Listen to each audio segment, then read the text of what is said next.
وسهلا بكل الذين انضموا للاستماع إلى راديو بلدي أول راديو عربي أمريكي ويعنى بقضايا العرب في المهجر.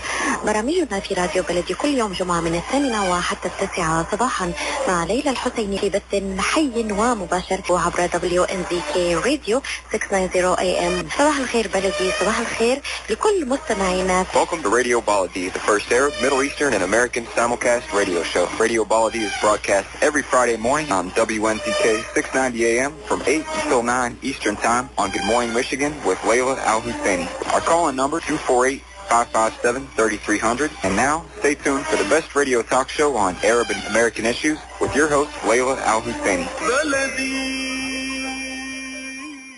I am Atef Gawad. Join me the first Friday of each month at 8 a.m. Eastern Time.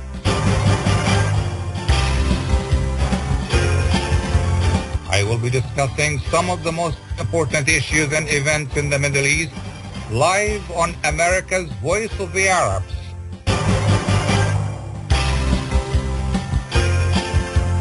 WNZK 690 AM and wdmv 700 AM.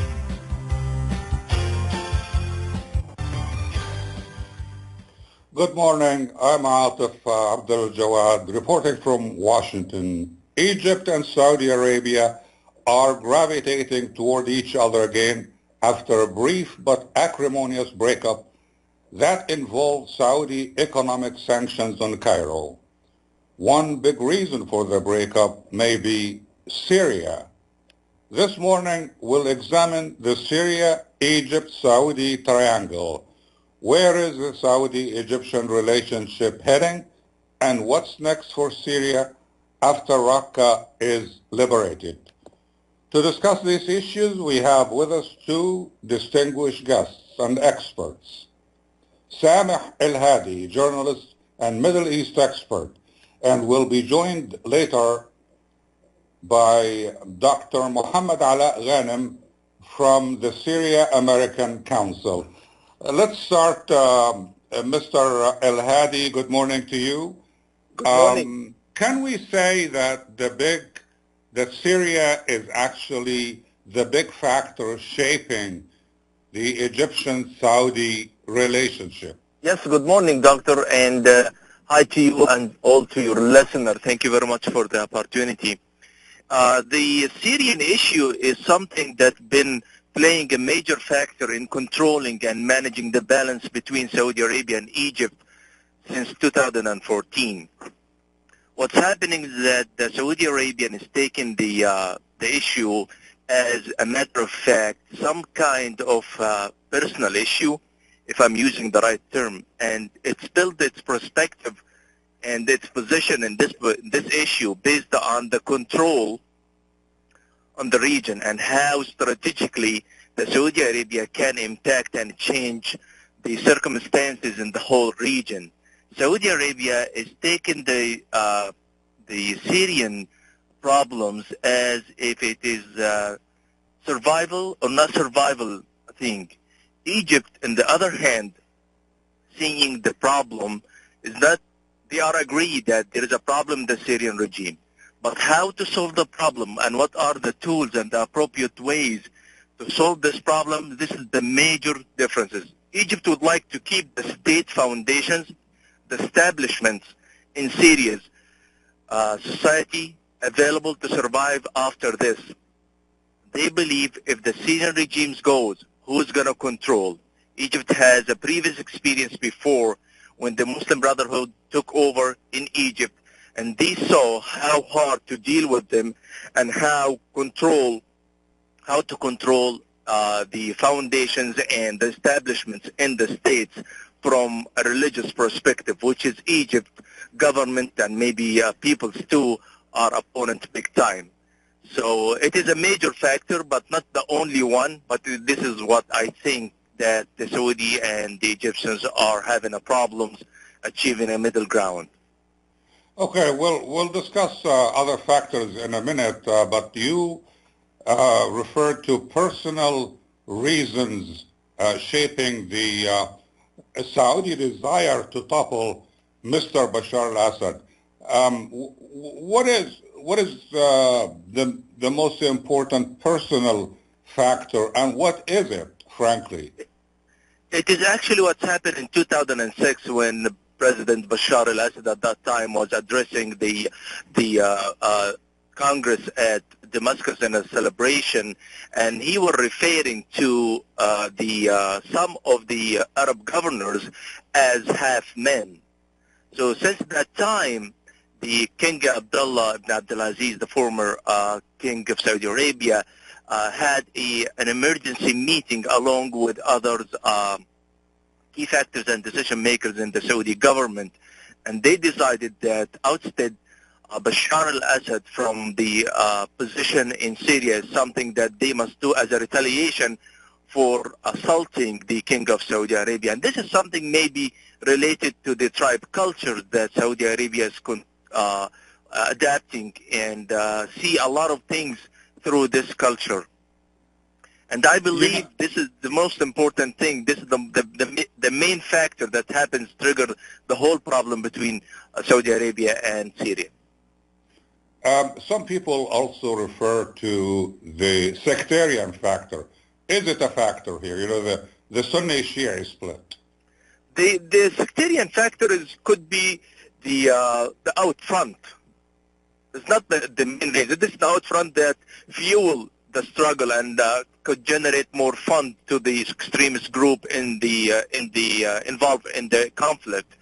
But in the deep inside the problem, it is a personal thing that triggered the whole problem. Saudi is like strong supporter for Sunni Muslims, and we know that in Syria, for more than 1400 years since Syria adapting Islam as a main religion, there would never been a problem in Syria. They have Druzi, Kurdi, Sunni, Shia, and all other groups. They will never have a problem. Actually, 35% of the Syrian army were Sunni. A lot of the high rank personnel and decision makers and key factors, community figures in the Syrian community are Sunni. So this is like an out front. That's it. So let's go back and analyze the Egyptian-Saudi relationship. And we know that Saudi Arabia wholeheartedly supported President Sisi when he took over in Egypt. At that time, there was sort of agreement over Syria. How did the dispute over Syria between Riyadh and Cairo evolve? Okay, there has always been disagreement between Egypt government and Saudi government about the Syrian issue since day one.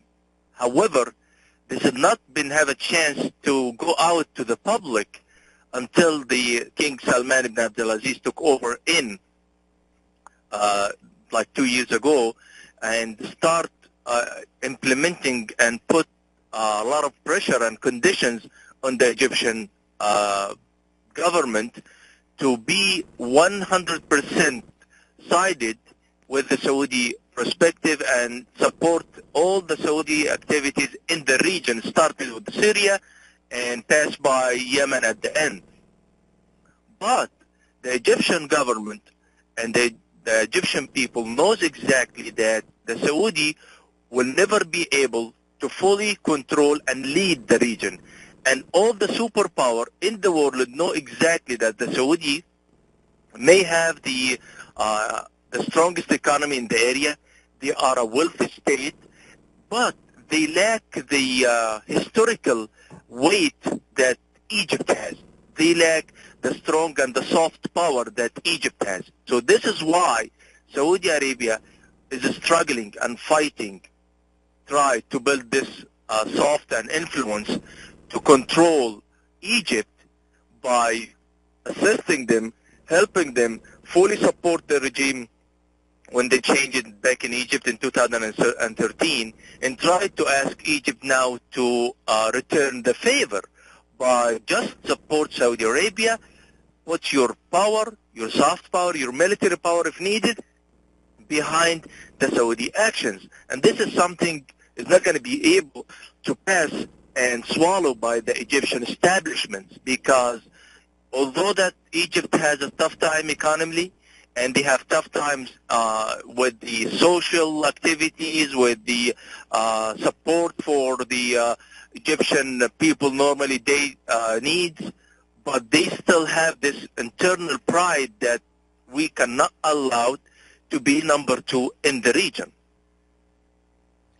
And how do you describe the relationship between Cairo and Damascus at this time? Well, I can say now they are like fully arrangement and fully coordination between Egypt government and the Syrian government now, and they are changing. There is a high level of changing information in regard to intelligence. There are some rumors. I don't have in effect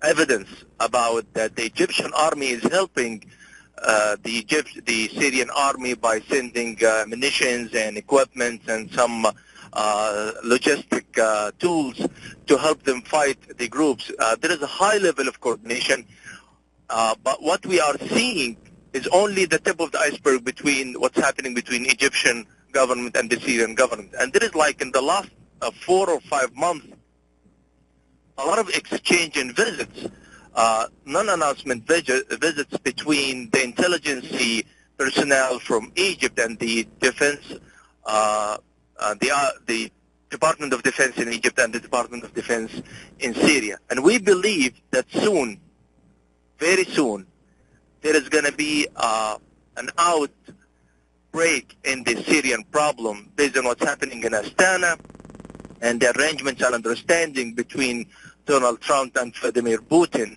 And anything will be like affecting Egypt through this area and through this region, through this problem, must go through the coordination channels between Syria and Egypt. Until now, just for the people knowledge, the Egyptian army, they have 2 main armies.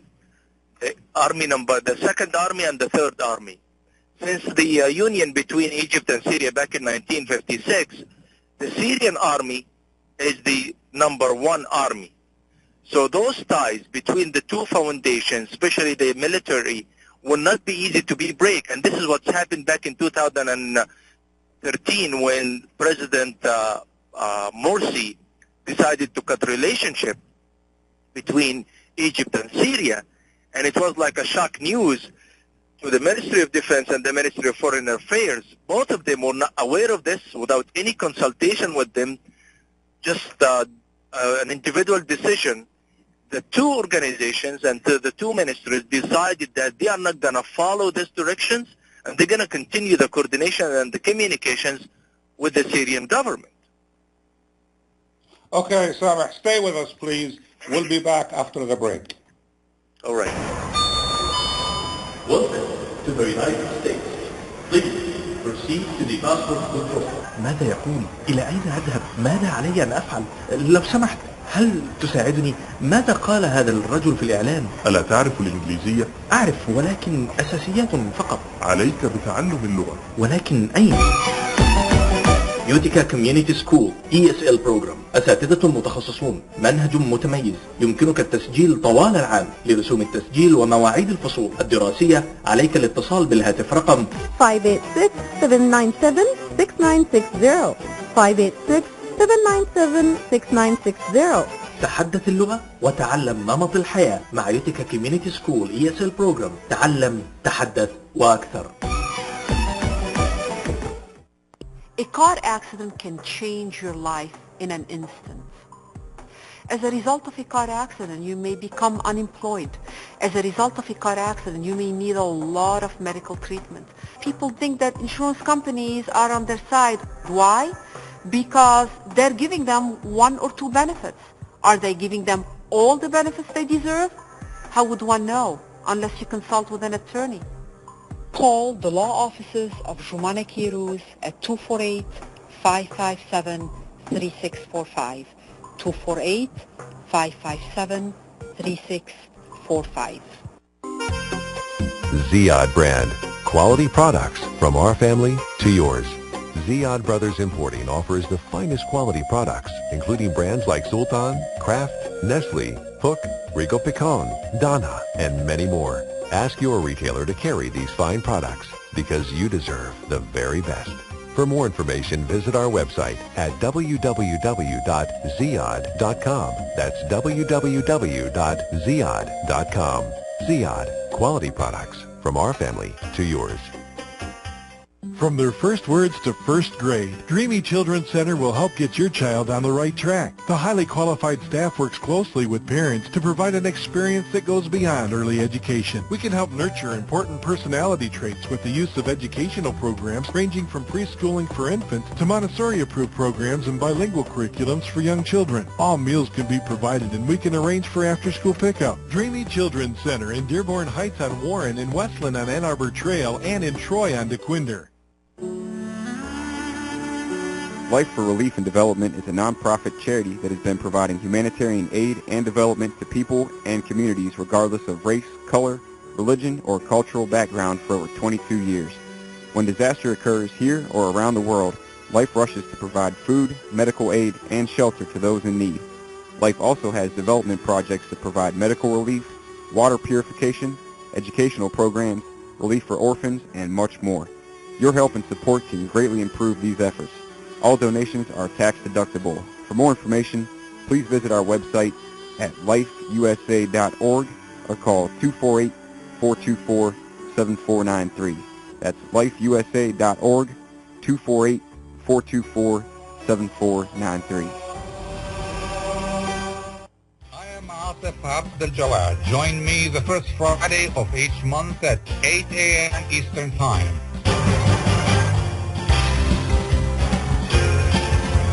I will be discussing some of the most important issues and events in the Middle East live on America's Voice of the Arabs.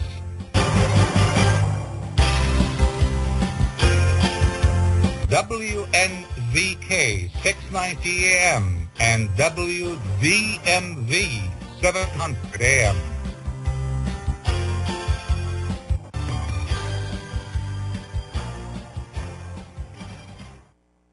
Welcome back to our discussion of the Egypt-Saudi-Syria triangle.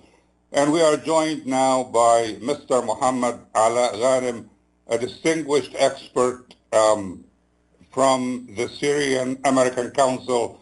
We also have with us Sameh Elhadi, journalist and Middle East expert. Mr. Ghanem, I want to ask you in a minute about what's next for Syria after Raqqa is liberated, but let me first get your views on how is Syria shaping the relationship between Egypt and Saudi Arabia. Good morning, Atef, and thanks for hosting me. It's a pleasure to be on your show. Well, I don't claim to be an expert on Egyptian Saudi relations, but it is definitely an issue that has come up a lot in our deliberations. As you know, Saudi is a country that has backed the Syrian opposition, whereas the Sisi regime doesn't really back the Syrian opposition. The Sisi regime is in fact maintained a relationship with the Assad regime, especially at the mukhabarat or the secret police, the security services level. In fact, some of the ammo that is used by the Assad regime, when they bomb civilian populations in Syria, is unfortunately Egyptian ammo. So it has been a bone of contention. There's been lots of friction between the two countries over this issue. However, I know that the Deputy Crown Prince, the most influential, most powerful man in Saudi Arabia right now, recently met with President Sisi and tried to dismiss any rumors about a worsening relationship or deterioration in relationship between the two countries. So I know that Saudi is interested in maintaining a strong relationship with Egypt, and they I think we're trying to, the Saudi was trying not to make this get in the way, but the Saudis are for sure not happy with Sisi's backing of Assad. Okay, Mohammed, yeah, go ahead. Mohammed, I want to make good use of the limited time you are generously giving us. I want to ask you now about what scenario you think there is for Syria after the liberation of Raqqa. All indications now are that Raqqa is going to be under attack very soon. The Kurds will liberate Raqqa, but then what happens next? Okay, so there were some major developments yesterday. Two countries, Russia and Iran, two countries that back the Assad regime, and one country, and Turkey, one country that backs the Syrian opposition, signed an agreement yesterday in Astana, the capital of Kazakhstan, for the creation of so-called de-escalation zones. So within these de-escalation zones, attacks on civilians are supposed, including airstrikes, are supposed to they're supposed to stop. The deal is promising in that it calls for unhindered humanitarian access. As you know, lots of civilian populations, lots of communities in Syria have been under siege by the Assad regime and by Iranian militias for years on end now. So the deal is promising in that it calls for an unhindered humanitarian access, for a pause in fighting.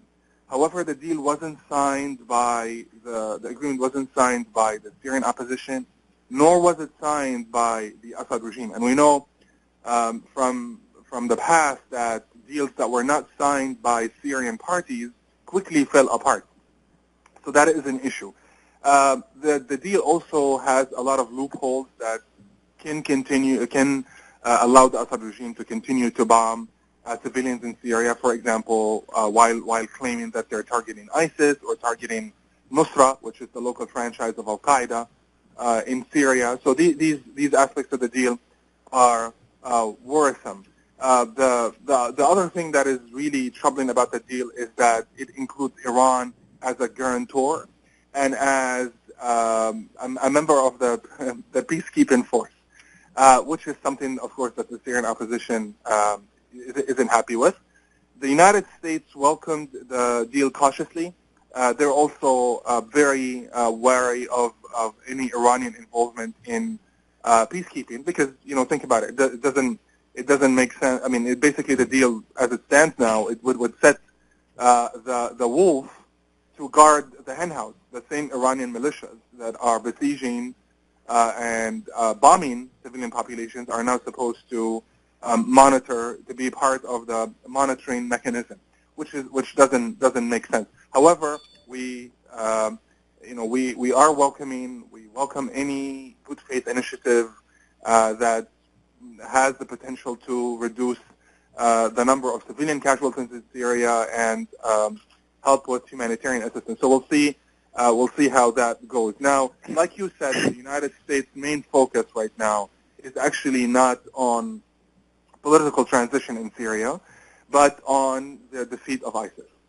So yes, the Raqqa operation is impending. The United States has raised a force to capture and hold the city.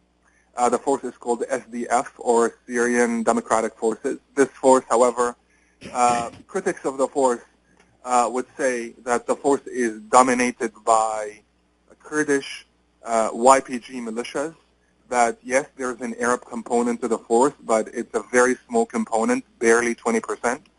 And the Arab component is lightly armed, whereas the Kurds within the force are heavily armed, properly equipped, and that they're the ones who call the shots. And as you know, Raqqa is a predominantly Arab city, so when you send a predominantly Kurdish force into a predominantly Arab cities, you're basically setting the stage for exacerbation of ethnic tensions, for lots of issues. critics of the force would also say that the YPG force is a force that has committed grave human rights abuses in Syria that were documented by organizations such as Amnesty International. So that's also something that they would bring up. The U.S., however, would counter by saying that right now the SDF is the only viable option. The Syrian opposition does not, does not agree with that.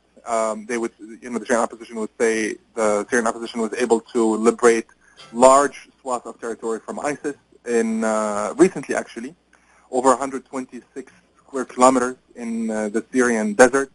The Syrian steppe were liberated from the Syrian opposition managed to kick ISIS out of that territory. Plus, there is the ongoing, there's the operation that concluded recently.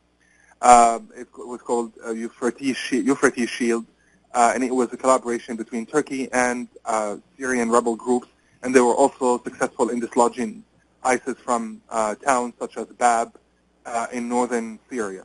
However, as it stands, the force that the U.S. is working with right now is SDF, and we do have deep concerns. We don't think it's a good holding force. It's a poor holding force for the city. So whether or not the U.S. will be able to capture the city sustainably from ISIS remains to be seen, because after SDF goes into Raqqa and captures Raqqa, two things could happen. SDF in the past has negotiated the return of some towns or villages they captured from ISIS to the Assad regime. So this may happen, the Assad regime and Russia. So this is that's one scenario that may happen. In fact, it happened recently when SDF turned over two villages they captured from ISIS to Russia and Assad. And that's something that the jihadists or the extremists use as a recruitment tool. They say, the U.S., think about it, the U.S. is capturing these towns from ISIS and only turning them back to the Assad regime. So that's something that's quite problematic. That's an aspect that's quite problematic. The other thing that may happen is, this could set off an ethnic war, an Arab-Kurdish ethnic war over the long run. So lots of questions remain. We're trying to create awareness around the ethnic makeup of the population in Raqqa, the ethnic makeup of the force the U.S. is working right now, and we definitely would like Raqqa to be liberated from ISIS, but we would like it to be liberated in a sustainable way so that extremists wouldn't return. Right, but Mohammed, the U.S., I understand, is saying that once Raqqa is liberated, the city will be turned over to the Arab Sunni component of the force that will be liberating Raqqa, and the U.S. will ask the Kurds to leave the city. Can you envision that scenario happening? Yeah, well, I don't think that we need to hypothesize about what may or may not happen. We can like there was a recent experience actually with cast doubts on a scenario like that. So working with the United States, SDF captured Manbij city in northern Aleppo from ISIS, and the force that is in charge of Manbij right now is not necessarily doesn't necessarily fit that bill that you mentioned. What SDF usually does is that they create a council that tokenizes Arabs, but they remain in charge. And so, for example, they're still in charge of Manbij right now. The SDF has in fact created a civilian council that is supposed to be made up of Arabs, to govern Raqqa post-liberation. However, experts who have looked into this would tell you that it mainly draws on like Bedouins from the Euphrates Valley that are actually at odds with Arabs in Raqqa. So basically, the point that I'm trying to make is that the civilian councils that SDF has created in the past, and has created also in the case of Raqqa, they usually allow SDF to, or allow the YPG force to continue to exert influence and call the shots in these towns. So whether or not the YPG force would just capture Raqqa and then just walk away, I'm not sure about that. Okay, one question that comes to my mind now is that let's assume for a second that the U.S. will be able to control Raqqa in a sustainable way, as you said. But how would the eventual control over Raqqa help the U.S. put pressure on Bashar al-Assad for a transition or for a political solution? I'm sorry, you broke up a bit. Could you just repeat the last bit of the question? How the capture of, if the U.S. captures Raqqa, how will that play as an effective tool in pressuring Bashar al-Assad into a transition? I don't think that it would, because so what you need to know is that these two are two separate tracks. So the anti-ISIS track is separate from the political transition for Syria track. And so by pursuing ISIS and Raqqa, the U.S. isn't really trying to dislodge Assad from Damascus. And Assad right now doesn't really place much stock in what happens in northern Syria. They're trying to, they do have some forces there. They are trying to, they have, for example, now forces close to Tabaqa, which is close to Raqqa, and they're trying. Assad wants in on this. Since Russia is there, since the United States is there, Assad thinks of that as one way to re-legitimize himself by being a partner in this operation. Of course, the U.S. is not going to buy into that. But what I'm trying to say is that by dislodging ISIS from Raqqa, the U.S. isn't necessarily trying to dislodge Assad from Damascus. They do have a separate track for that, but it's mostly a political track. Recently, things changed a bit when President Trump launched a strike against Assad in retaliation for his use of chemical weapons against civilians. But again, these two tracks remain largely separate from each other. And again, Assad doesn't place much stock. For Assad, what matters is Damascus and what he calls useful Syria. So Damascus, Latakia, Tartus. These are port cities on the Mediterranean. Damascus and some areas south of Damascus. Those areas are areas that the Assad regime would, that would freak out if the U.S. carried out operations there, but not Raqqa. Do you think that President Trump wants to work with Bashar al-Assad as he initially said, or does he want to get rid of him? Not anymore. So there is now genuine interest in the White House, or let me put it this way: there is things changed a lot the past month, especially following the chemical, especially following the cruise missile strike against the Assad regime, and we've heard from so many different officials at the White House that there will not be a relationship with Bashar al-Assad. He has killed too many people. He has so much blood on his hands. We're talking basically more than 500,000 people dead, half the population displaced, so much suffering. It would be very difficult for the White House. This White House does have, President Trump does, seem to be interested in working with strongmen around the world. Like, he recently issued an invitation to the strongmen of the Philippines, Duterte, he welcomed General Sisi or President Sisi into the White House, and he is someone who is who seems to be interested in working with men like that. However, Bashar al-Assad seems to be different because, for example, unlike Sisi in Egypt, Bashar al-Assad has killed far, too many people to be able to be rehabilitated. So this White House, as it stands now, doesn't seem to be interested in working with Bashar al-Assad anymore, and they genuinely want Bashar al-Assad out.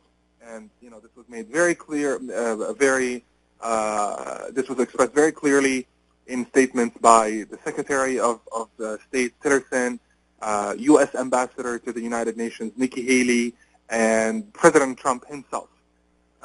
Now, could things change? Things always change in this town. I mean, in Washington D.C. But as it stands now, it doesn't seem likely. President Trump described Bashar al-Assad as an animal. Stay with us, gentlemen. We'll be back after the break. Are you going to start a restaurant or grocery store soon? Do you need floor plans and designs? Call Naji Abood at 734-744-9796. Do you want to buy kitchen and restaurant equipment at discount prices? Call Naji Abood now, 734-744-9796. New Concept Products and Design, the trademark of kitchen equipment. 5% discount on all purchases of $75,000 or more. New Concept Products and Design, new location, 31185 Schoolcraft in Livonia. Learn more at www.newconceptproducts.com. Call Naji Abood, 734-744-9796. There's a cool vibe in Detroit these days, the same vibe that's at Mary Grove College. We've got great career-oriented degrees that will put you on a path to your future, on campus and online. Why not explore Marygrove? You could start college this spring. Go to marygrove.edu or call 313-927-1240 to get more information. International students pay the same rate as domestic students, and let us empower you. Welcome to the United States. Please proceed to the passport control. ماذا يقول؟ إلى أين أذهب؟ ماذا علي أن أفعل؟ لو سمحت، هل تساعدني؟ ماذا قال هذا الرجل في الإعلان؟ ألا تعرف الإنجليزية؟ أعرف، ولكن أساسيات فقط. عليك بتعلم اللغة. ولكن أين؟ يوتيكا كوميونيتي سكول ESL بروجرام، أساتذة متخصصون، منهج متميز، يمكنك التسجيل طوال العام. لرسوم التسجيل ومواعيد الفصول الدراسية عليك الاتصال بالهاتف رقم 586-797-6960 586-797-6960. تحدث اللغة وتعلم نمط الحياة مع يوتيكا كوميونيتي سكول ESL بروجرام. تعلم، تحدث وأكثر.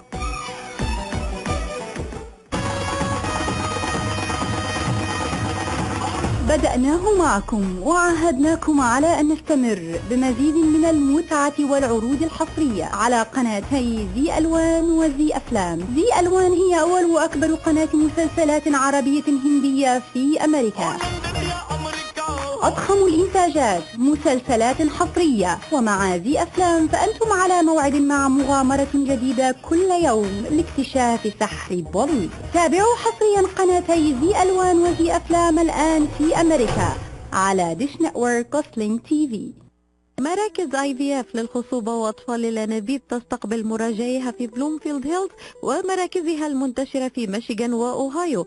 فريق من أمهر الأخصائيين في مجال التلقيح الاصطناعي. يعتبر دكتور شما أخصائي الأمراض النسائية والتوليد من أمهر استشاريي الأمراض التناسلية والعقم بخبرة أكثر من 10,000 عملية طفل أنبوب.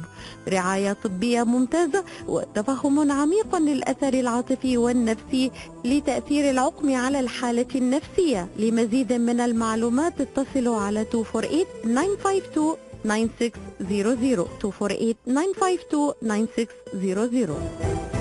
Atef Gawad. Join me the first Friday of each month at 8 a.m. Eastern Time.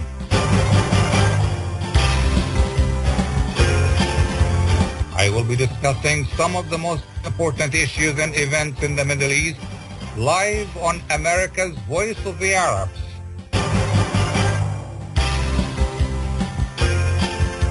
WNZK 690 AM and wdmv 700 AM.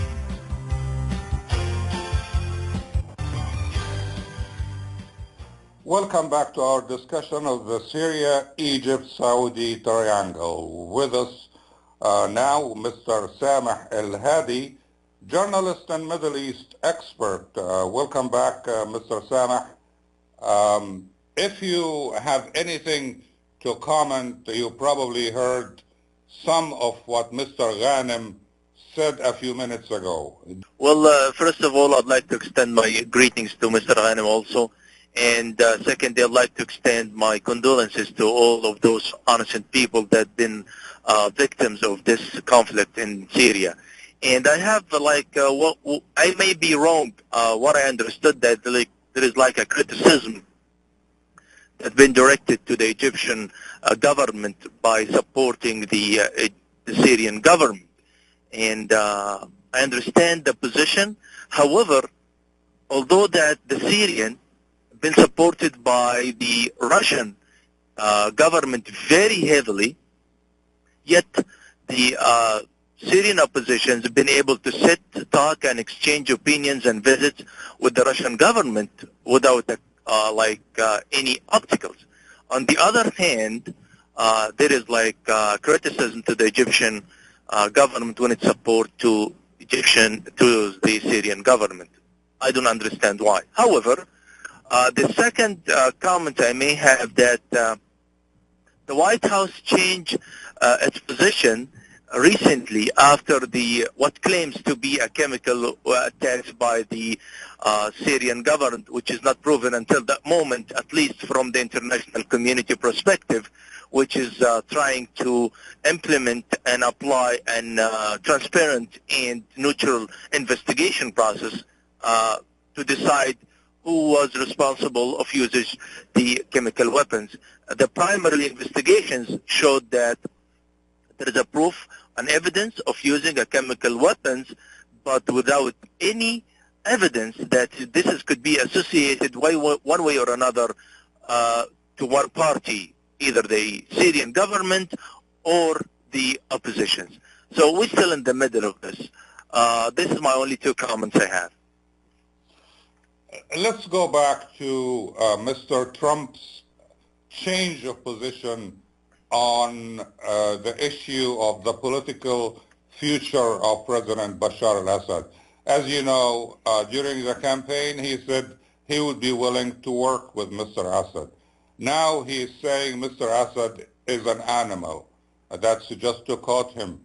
What do you think of Mr. Trump's change of heart? Well, Mr.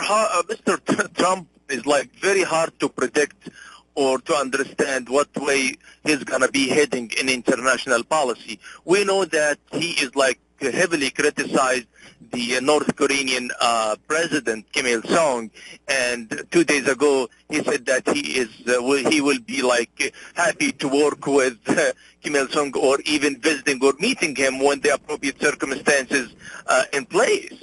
So we cannot I think that President Trump needs to be more open and consult the local foundation like the Secretary of State and the Defense Department before deciding if he can work or change his position against Bashar al-Assad.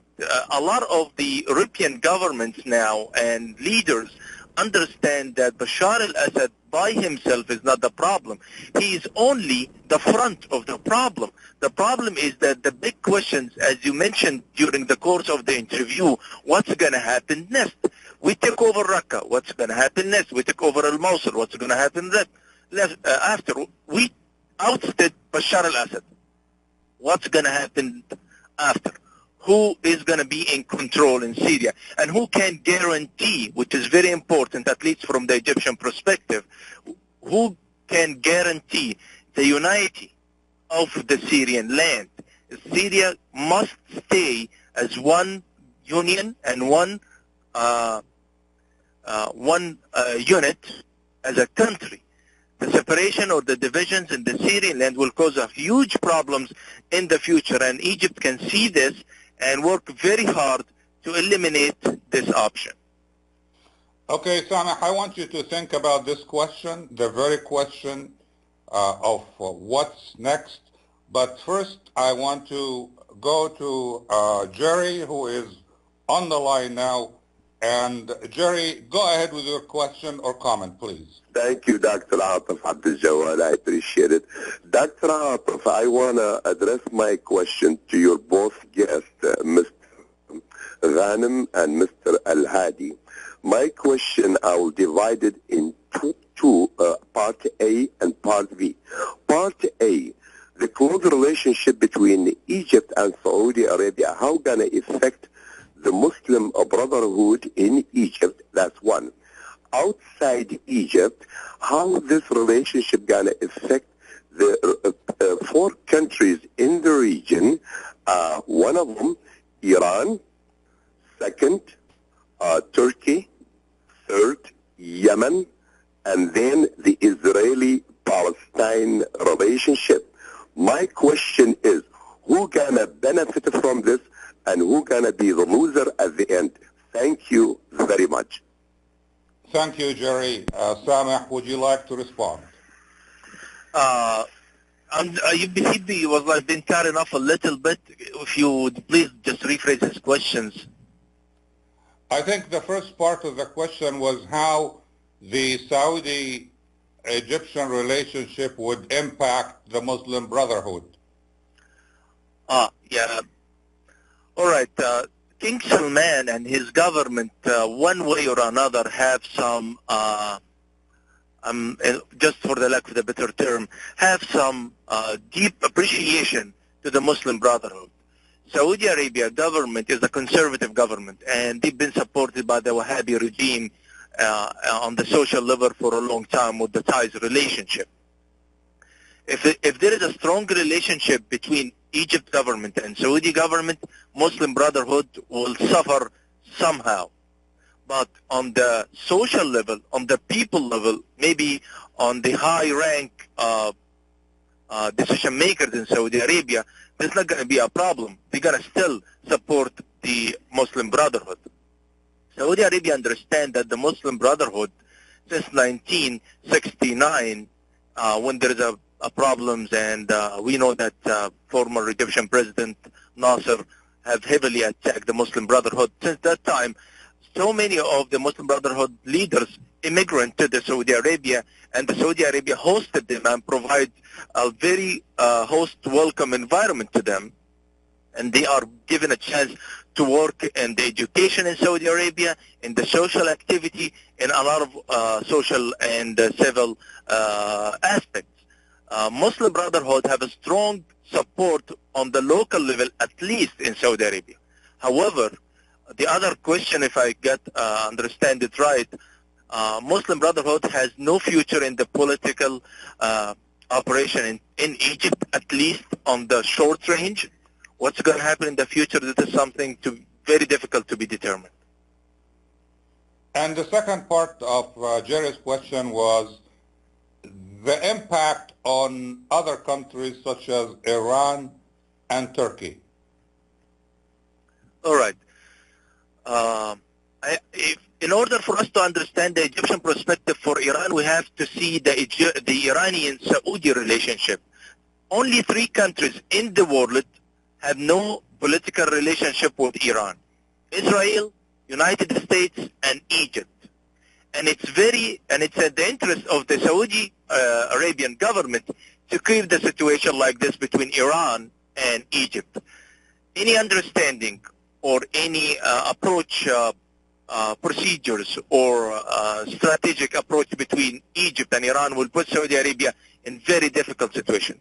Saudi Arabia would like to stay and keep Egypt as an enemy for Iran, yet Saudi Arabia, until 1 year ago, have a full political relationship with Iran.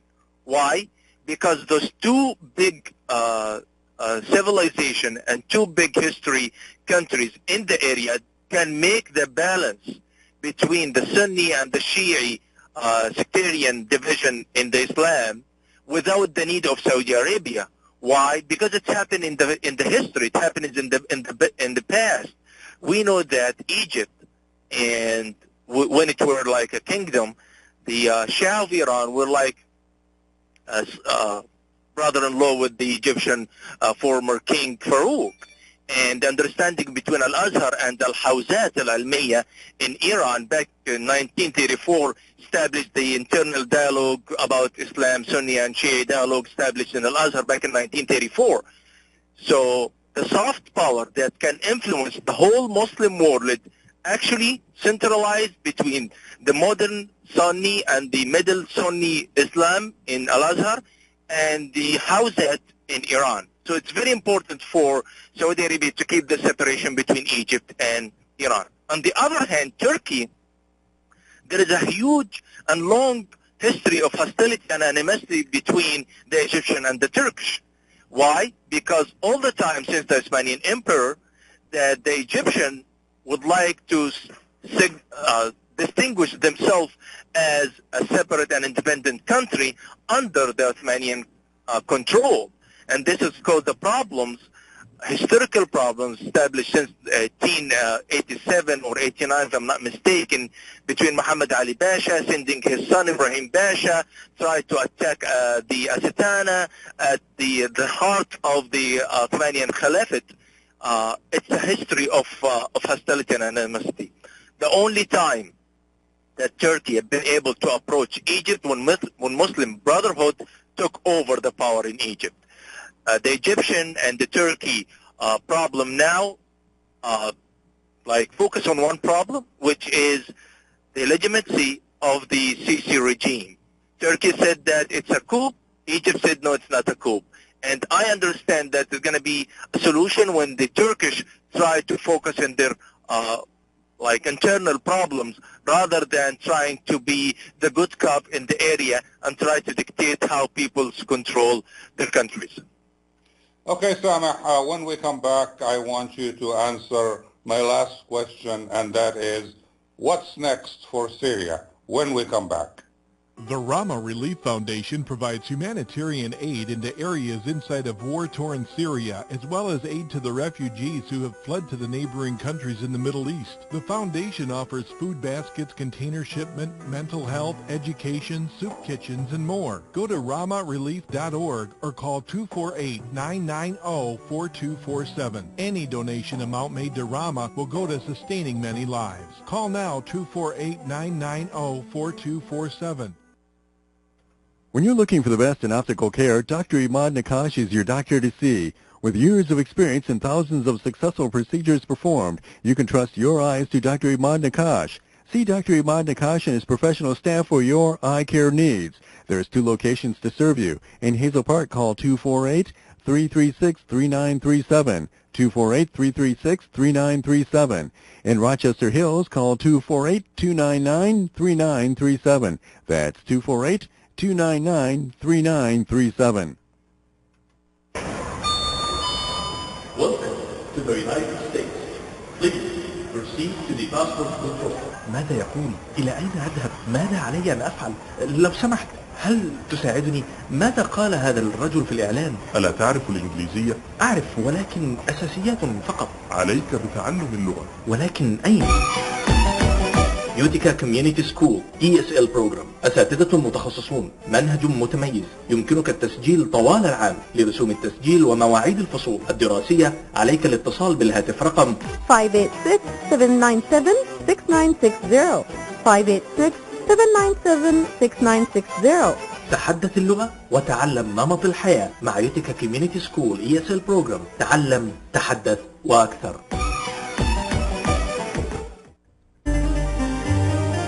أسواق زمزم الواقع على 24065 أورشارد ليك في مدينة فارمington هيلز ترحب بالجالية العربية والكلدانية.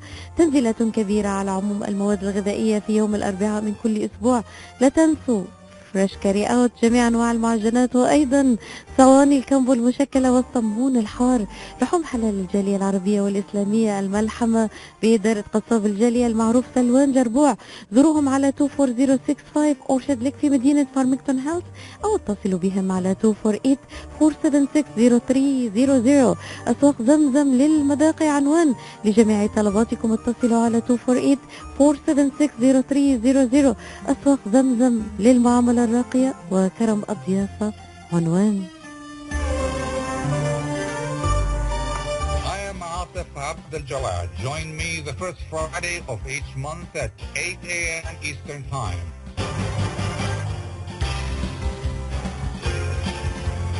I will be discussing some of the most important issues and events in the Middle East live on America's Voice of the Arabs.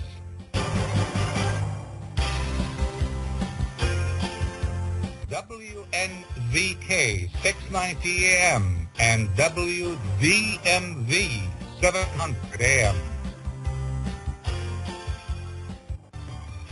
Welcome back to our discussion of the Syria-Egypt-Saudi triangle. And my last question for our guest, Sameh Elhadi, is this.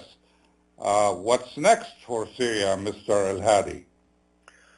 Well, what's next for Syria is not going to be something that we can easily determine or predict. However, I understand that there is now a strong understanding there is a need for a sort of safe zone areas, at least for humanitarian needs.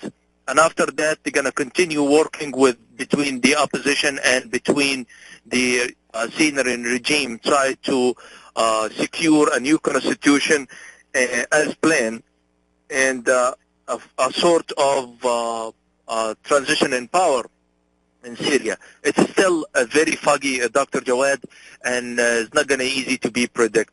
Just one last thing that I'll take you back, since we spoke about history, the history also between Saudi and Egypt is very complicated. The Saudi will never forget what's happened in Al-Dar'iyah when Ibrahim Pasha, the son of Mohammed Ali Pasha, killed their first dream of the Saudi the independent state back in 1889.